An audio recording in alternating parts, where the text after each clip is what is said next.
নেদারল্যান্ডের বিপক্ষে ৩ ম্যাচ টি-20 সিরিজের প্রথম ম্যাচ আজ বিকেল ৬টায় মাঠে গড়াবে। এই ম্যাচে বাংলাদেশ দলের একাদশ কেমন হবে আমি একটু বলতে চাচ্ছি। আমার ধারণা মতে লিটন দাস ৩-এ খেলবেন, পারভেজ হোসেন ইমন এবং তানজিদ হাসান তামিম ওপেনিংয়ে থাকবেন, ৪-এ তাওহিদ হৃদয়, ৫-এ শামীম পাটোয়ারি, ৬-এ জাকের আলী, ৭-এ শেখ মেহেদী, ৮-এ রিশাদ হোসেন, ৯, ১০, ১১ তাসকিন, তানজিম সাকিব এবং মুস্তাফিজুর রহমান। এখানে হয়তো একজন পেস স্পিন অলরাউন্ডার পরিবর্তন করে নাসুমকে খেলানো হতে পারে, আবার এমনও হতে পারে যে নাসুম বা রিশাদ থাকবে না, এখানে একজন ব্যাটার বাড়ানো হবে। এক্ষেত্রে সোহান, নুরুল হাসান সোহান বা সাইফ হাসান সুযোগ পেতে পারেন রিশাদের পরিবর্তে।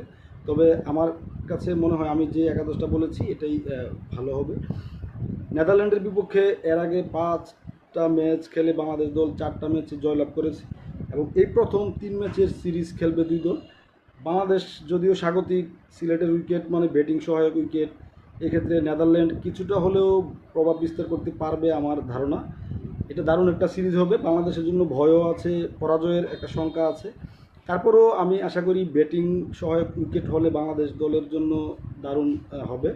সব মিলিয়ে বাংলাদেশের জন্য শুভকামনা। আশা করি আজকে জয়ের মাধ্যমে সিরিজ শুরু করবে বাংলাদেশ।